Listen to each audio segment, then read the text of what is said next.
प्रिय स्टूडेंट्स, आज हम फर्टिलाइजेशन इन एंजियोस्पर्म प्लांट्स आवर्तबीजी पादपों में निषेचन का अध्ययन करेंगे। BSc part third botany third R एलसरिया गवर्नमेंट कॉलेज कालाडरा से मैं चिरंजीव लाल परिहार एसोसिएट प्रोफेसर बात कर रहे हैं आपसे। जैसे कि fertilization can be defined as the fusion of male gamete with female gametes to form a diploid zygote. It is a physiochemical process which occur after the pollination of the carpel.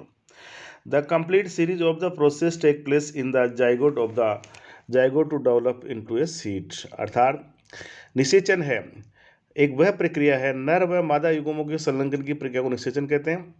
आवर्तबीजी पादपों में निषेचन का अध्ययन सर्वप्रथम स्टारबर्ग 1884 ने lilium पौधे में किया था। आवर्तबीजी पादपों में नर युग्मक परागकोश में स्थित परागकण अर्थात मेल गैमेटोफाइट में बनते हैं। इसी प्रकार बीजांड में स्थित भ्रूणकोश या एम्ब्रियोसेक फीमेल गैमेटोफाइट को रिप्रेजेंट करता है, जिससे विकसित अंड कोशिका मादा युग्मक को निरूपित करती है, डिनोट करती है। निषेचन के लिए आवश्यक है कि परागकण परागकोश से विमुक्त होकर अंडक के वर्तिकाग्र तक पहुंचे, अर्थात जो ओवरी है ओवरी के स्टिग्मा तक पहुंचे। परागकणों के परागकोश के विमुक्त होकर पुष्प की वर्तिकाग्र पर स्थानांतरण की इस प्रक्रिया को पोलिनेशन या परागण कहते हैं। परागकोश से मुक्त हुए परागकण विभिन्न एजेंट्स जैसे कीट, जल, वायु एवं अन्य जंतुओं के माध्यम से अंडक के स्टिग्मा तक पहुंचते हैं। निषेचन की प्रक्रिया के संचालन के नर और मादा युग्मों का संपर्क आवश्यक है। अतः वर्तिकाग्र में पहुंचकर परागकण अंकुरित होते हैं, जिससे परागनलिका का निर्माण होती है। नर युग्मक को बीजांड और भ्रूणकोश और इसमें उपस्थित मादा युग्मक अथवा अंड कोशिका तक ले जाने का कार्य परागनलिका द्वारा किया जाता है। अतः आवर्तबीजी पौधों में निषेचन की क्रिया को नाल युग्मग्नि माना जाता है। परागनली वर्तिका से होकर बीजांड में प्रवेश करती है। यह बीजांड में स्थित भ्रूणकोश में प्रवेश कर दोनों नर युग्मों को मुक्त कर देती है। एक नर युग्मक एग सेल से संलग्नित होकर युग्मनज या जाइगोट का निर्माण करता है, जबकि दूसरा नर युग्मक ध्रुवीय केंद्रकों या द्वितीय केंद्रों से संयुक्त होकर प्राथमिक एंडोस्पर्म न्यूक्लियस अर्थात प्राथमिक भ्रूणकोश केंद्रक बनाता है। इस प्रकार के निषेचन को द्वि निषेचन कहते हैं, जिसमें दोनों नर युग्मक निषेचन में भाग लेते हैं। टाइप ऑफ फर्टिलाइजेशन, जैसे कि fertilization process are classified basely mainly on the entry of the pollen tube into ovule, अर्थात पोलन ट्यूब ओव्यूल में किस प्रकार एंट्री करती है। इस प्रकार से कई प्रकार के जो फर्टिलाइजेशन है उनके प्रकार माने गए हैं। जैसे पहला है porogamy. It is the common type of fertilization carried out in the all angiosperm or flowering plants. In this type of fertilization, the pollen tube enter the ovule through the micropyle, अर्थात micropyle सिरे की ओर से pollen tube है वो ovule में प्रवेश करती है। दूसरी है chalazogamy. This type of fertilisation is carried out by the on all casuarina species of plants, अर्थात केजुराना प्लांट में रिपोर्टेड की है। In this conditions the pollen tube enter the ovule through the pollen tube, अर्थात ये chalazal and की ओर से अगर प्रवेश करती है तो इस प्रकार की जो है फर्टिलाइजेशन है वो चेलोजोगेमी कहलाती है। अभी इस तीसरा है mesogamy. This type of fertilisation is seen in all cucurbit plants, pumpkin, reds, gourds, bitter gourds. In this type of pollen tube enter the ovule through its middle part of the और through the integument of ovule, अर्थात इसके ovule के इंटुगमेंट्स या ध्यावरणों के माध्यम के अंदर से प्रवेश करती है। कुछ वैज्ञानिकों ने, अगर हम एंजियोस्पर्म की बात करें तो उन्होंने एंजियोस्पर्म में जो निषेचन है, फर्टिलाइजेशन जो प्रक्रिया है, उसको निम्न भागों में बांट के अध्ययन किया जा सकता है। जैसे पहला है पोलन ग्रेन का अंकुरण, अर्थात जैसे ही अगर पोलिनेशन हो गया तो सबसे पहले पोलिनेशन के बाद में पोलन ग्रेन है स्टिग्मा पर पहुंचते हैं। स्टिग्मा पर पहुंचे उनका जर्मिनेशन किस प्रकार से होता है, परागनली, उसके बाद में जैसे जर्मिनेशन होगा तो पोलन ट्यूब बनेगी, पोलन ट्यूब की संरचना और ग्रोथ होगी। फिर परागनली किस रास्ते से एम्ब्रियोसेक में एंटर करेगी, परागनली का बीजांड में प्रवेश कैसे होगा, परागनली का एंडोस्पर्म एम्ब्रियोसेक में कैसे प्रवेश होगा, और उसके बाद में डिस्चार्ज कैसे हो, युग्मों का विसर्जन कैसे होगा और युग्मक संलयन कैसे। कुल 7 प्रोसेस है, इनमें हम बांट कर उनका अध्ययन फर्टिलाइजेशन के तहत कर सकते हैं। फर्टिलाइजेशन प्रोसेस है अब आप इस डायग्राम में देख सकते हैं, this is a female gametophyte या एम्ब्रियोसेक या ओव्यूल। अब इस ओव्यूल में देखिए दिस पार्ट है फीमेल एम्ब्रियोसेक, और यहाँ पर आप देखेंगे ये 8 कोशिकीय चित्र है, जिसमें एक तरफ एंटीपोडल सेल है, दूसरी तरफ एग एपरेटस है, और बीच में पोलर न्यूक्लियस या द्वितीयक सहाय केंद्र कोशिका है। इस तरीके ये जो एंड है ये पोरोगोमी, अर्थात आप देखिए इसमें, और ये चेलोजोगोमी, चेलोजल एंड से अगर पोलन ट्यूब प्रवेश करती है तो वो चेलोजोगोमी कहलाती है, तथा अगर माइक्रोपायरल की ओर से इस पोलन ट्यूब एंटर करती है तो वो पोरोगमी प्रकार का फर्टिलाइजेशन कहलाता है। अब जैसे ही पोलिनेशन के बाद में पोलन ग्रेन्स स्टिग्मा यानी जो ओव्यूल है उसके शीर्ष भाग पर पहुंचेंगे ओवरी स्टाइल और स्टिग्मा, तो यहाँ पर पोलन ग्रेन पहुँचने के बाद में ये यहाँ पर आपको एंटर करेंगे। और दिस इज दूसरा डायग्राम है, each pollen grain grow to a pollen tube to the tube. Pollen grains आप ये देखिए कि ये स्टिग्मा के शीर्ष भाग पर पहुँचेंगे, और यहाँ पर पहुँचने के बाद में यहाँ ये जर्मिनेट होंगे, जर्मिनेट होने के बाद में पोलन ट्यूब का फॉर्मेशन करेंगे, और उस पोलन ट्यूब के फॉर्मेशन के बाद में ये जैसे एम्ब्रियोसेक में एंटर करेगी तो वहाँ पर उसमें डिवाइडेशन होगा और टू मेल गैमेट्स का फॉर्मेशन होगा। ये 2 मेल गैमेट्स एम्ब्रियोसेक में स्थित 8 जो कोशिकीय संरचना एम्ब्रियोसेक, उसमें एक जो मेल गैमेट है नर युग्मक है वो मादा फीमेल गैमेट अर्थात एग से संयुग्मित होगा, जबकि दूसरा केंद्र में स्थित द्वितीय केंद्रक से संलयित होकर प्राथमिक एंडोस्पर्म सेल का फॉर्मेशन करेगा। One pollen tube reaches the ovule where a nucleus, a male cell joins with the nucleus is a female cell। अतः अगर हम जैसे पूर्ण विकसित परागकण जर्मिनेशन ऑफ पोलन ग्रेन्स की बात करें तो पूर्ण विकसित होने के पश्चात परागकोश के स्पिटून द्वारा परागकण मुक्त हो जाते हैं। आवर्तबीजी पुष्प में परिपक्व जायंग के वर्तिकाग्र से एक चिपचिपा द्रव्य स्रावित होता है, जिसमें परागण क्रिया द्वारा स्थानांतरित परागकण चिपक जाते हैं या अटक जाते हैं।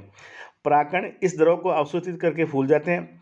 झिल्ली युक्त पुनः अंतःचोल या इंटाइन किसी एक जनन छिद्र से एक नलिकाकार अतिवर्धी के रूप में बाहर निकलती है। इस छोटी सी नलिका को जनन नलिका या जर्म ट्यूब कहते हैं।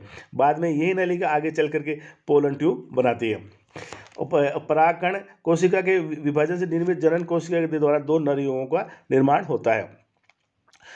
वर्तिकाग्र पे पहुंचने के बाद परागकण के अंकुरण अर्थात जनन नलिका के विकास में जो समय लगता है उसे जर्मिनेशन काल या अंकुरण काल कहते हैं। ये अंकुरण काल अथवा अवधि विभिन्न आवर्तबीजी पौधों में भिन्न भिन्न हो सकती हैं, जैसे रिसिडा में 3 घंटे है, मक्का में 5 मिनट और अन्य प्लांटों में इसका अलग अलग टाइमिंग होता है। परागनली की लंबाई भी विभिन्न एंजियोस्पर्म पौधों में अलग अलग होती है। सामान्यतः यह वर्तिका की लंबाई पर निर्भर करती है। कुछ पौधों जैसे बीटा वुल्गोरिस में परागनलिका की लंबाई कुछ मिलीमीटर तक देखी गई है, जबकि मक्का में यह 45 सेंटीमीटर लंबी परागनली देखी गई है। सामान्यतः एक परागण से केवल एक परागनली या पोलन ट्यूब उत्पन्न होती है।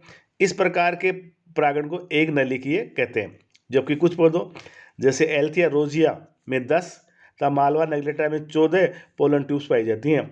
ऐसे परागणों को बहुनलीय कहते हैं। The path of pollen tube, अंकुरण के पश्चात सामान्यतः परागकण की समस्त अंतर्वस्तीय पोलन ट्यूब में आ जाती है। परागनलिका की वृद्धि उसके अग्र क्षेत्र द्वारा होती है और अधिकांश कोशिकीय द्रव्य इस क्षेत्र में आ जाते एकत्रित हो जाते हैं। परागनलिका के शेष भाग तथा समय परागकण बड़ी रिक्तिकाओं द्वारा भर जाते हैं। परागनलिका जब वर्तिका के आधार पर पहुंचती है तो अंडाशय और बीजांड की रसायनवर्ती उद्दीपन इसे बीजांड की तरफ आकर्षित करता है। इसके अतिरिक्त अनेक पौधों के बीजांड पर उपस्थित विशिष्ट संरचनाएं जिन्हें सेतु कहते हैं परागनली की वृद्धि को बीजांड द्वार की तरफ प्रेरित करते हैं या ढकेलने का कार्य करते हैं। इसी तरह डबल फर्टिलाइजेशन की बात करते हैं तो दोहरा निषेचन, परागनलिका से नर युग्मक मुक्त होने के पश्चात चूंकि 2 नर युग्मक मुक्त होते हैं तो पहला नर युग्मक अंड कोशिका से संलयित होता है, अतः इसे ट्रू फर्टिलाइजेशन या वास्तविक निषेचन या सत्य निषेचन कहा जाता है। सत्य निषेचन या ट्रू फर्टिलाइजेशन से द्विगुणित जाइगोट अर्थात द्विगुणित युग्मनज का निर्माण होता है। सत्य निषेचन बराबर नर युग्मक प्लस अंड कोशिका इक्वल टू जाइगोट। परागनलिका में उपस्थित दूसरा नर युग्मक या मेल गैमेट दोनों ध्रुवीय केंद्रों से संलयित होकर त्रिगुणित प्राथमिक भ्रूणकोश कोशिका अर्थात प्राइमरी एंडोस्पर्म सेल का फॉर्मेशन करता है। इसे ट्रिपल फ्यूजन कहते हैं, अर्थात ट्रिपल फ्यूजन निकला, नर युग्मक प्लस 2 ध्रुवीय केंद्रक मिलकर के प्राथमिक भ्रूणपोष कोशिका का निर्माण करते हैं। इस प्रकार भ्रूणकोश में 2 बार निषेचन होता है, इसलिए इसे डबल फर्टिलाइजेशन या दोहरा निषेचन कहते हैं। अधिकांश एंजियोस्पर्म पौधों में इसी प्रकार का निषेचन है वो देखा गया है। Double fertilisation and triple fusion were discovered by Navashin and Guignard in Fritillaria and Lilium. सबसे पहले इन वैज्ञानिकों ने इसकी खोज की। In angiosperm one male gamete fuse with the two polar nuclei to form a triploid primary endosperm nucleus. This process is called triple fusion. These two act together are known as double fertilization. इसी तरीके से double fertilisation को कई लोगों ने ये भी कहा है कि double fertilization is a process of fertilization characterized by the fusion of a female gametophyte with the two male gamete. In this mechanism, one sperm cell fuse with egg producing zygote and the other fuse with the two polar nuclei to make the endosperm. All angiosperm plants undergo double fertilization process. अतः बीजांड में निषेचित अंडा कई बार विभाजित होता है, फिर उसके बाद में भ्रूण का फॉर्मेशन करता है। बीजाणु के चारों तरफ कठोर परत बन जाती है, धीरे धीरे ये बीज में विकसित हो जाता है। पुष्प के अंडाशय विकसित और फल का रूप बना लेता है, जिसके भीतर बीज होते हैं।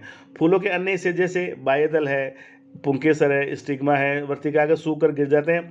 फूलों की जगह फल ले लेते हैं और बीजों की रक्षा फल करते हैं। कुछ फल मुलायम तथा कुछ रसीले होते हैं, कुछ फल मीठे, कठोर और सूखे भी होते हैं। अतः निषेचन एक ऐसी प्रक्रिया है जिसमें नर एवं मादा युग्मक आपस में संयोजित होकर द्विगुणित युग्मक का निर्माण करते हैं। इससे सिंगमी कहते हैं। बीजांड के एम्ब्रियोसेक में प्रवेश करने के बाद में पोलन ट्यूब का शीर्ष वो गल जाता है, तो इसमें उपस्थित नलिका केंद्र भी लुप्त हो जाता है। अतः दोनों नर युग्मक और अब भ्रूणकोश के जीवद्रव्य में मुक्त हो जाते हैं। इनमें एक अंड कोशिका में घुसकर उसके केंद्र के साथ में संलयित हो जाता है। यही क्रिया फर्टिलाइजेशन कहलाती है और जाइगोट का निर्माण करती है। यही जाइगोट आगे चलकर भ्रूण का फॉर्मेशन करता है। तो इस प्रकार हमने देखा कि जो डबल फर्टिलाइजेशन है या दोहरा निषेचन है वो हर बार परीक्षा में आता है और ये पूछा भी जाता है। अतः पोलन ट्यूब में उपस्थित दोनों नर केंद्रक ही मेल गेमिट की तरह कार्य करते हैं और भ्रूणकोश में पहुंचने के बाद में इनमें एक नर युग्मक वास्तविक मादा युग्मक अर्थात फीमेल गेमेटोफाइट अर्थात एग सेल के अंदर प्रवेश करके उसके केंद्र के साथ में संलयित हो जाता है। यह प्रक्रिया वास्तविक संलयन कहलाती है। इस प्रकार की क्रिया को फर्टिलाइजेशन कहते हैं। दूसरी तरफ जो दूसरा नर युग्मक है, 2 पोलर न्यूक्लियस द्वारा बने सेकेंडरी न्यूक्लियस की तरफ पहुंचकर उसे निषेचित करता है। यह क्रिया ट्रिपल फ्यूजन कहलाती है। इस समय भ्रूणकोश के अंदर निषेचित अंडकोशिका तथा संयोजित केंद्र के अतिरिक्त सभी केंद्रक तथा कोशिकाएं धीरे धीरे लुप्त हो जाती है। यहाँ एक ही भ्रूणकोश में 2 संलयन होते हैं, अतः यह प्रक्रिया डबल फर्टिलाइजेशन कहलाती है। अतः सभी एंजियोस्पर्म पौधों में निषेचन की क्रिया 2 बार होती है।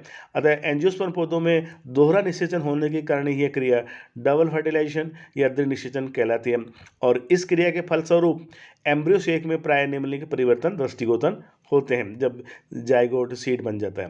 तो बीजांड के दोनों कवच या इंटीग्यूमेंट और इससे बनने वाली संरचनाओं में कोई विशेष परिवर्तन नहीं होता और ये नए बीज का बीजावरण या सीड कोट बनाते हैं। जबकि बीजांडकाय में उपस्थित जो एम्ब्रियोसेक में अब 2 ही केंद्र या उससे बनने वाली कोशिकाएं रह जाती हैं। ये इस प्रकार है।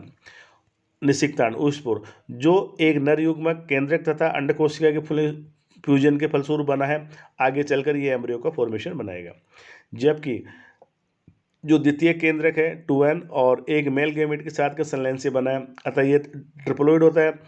संपूर्ण भ्रूणकोश के कोशिका द्रव्य को अपनी कोशिका मानकर रहता है। यही कोशिका आगे चलकर एंडोस्पर्म का फॉर्मेशन करती है। तो इस प्रकार से हम देखते हैं कि जो फर्टिलाइजेशन प्रोसेस है वो एंजियोस्पर्म में वो डबल फर्टिलाइजेशन और वास्तविक निषेचन की प्रक्रिया सिंगमी कहलाती है और इसको हम इस डायग्राम के द्वारा पुनः एक्सप्लेन कर सकते हैं या समझ सकते हैं कि जो प्रक्रिया है फर्टिलाइजेशन की निषेचन की वो किस प्रकार से संपन्न होती है। तो एंजियोस्पर्म में जो प्रक्रिया है वो डबल फर्टिलाइजेशन या दोहरा निषेचन कहलाती है। आप सबका बहुत बहुत धन्यवाद एवं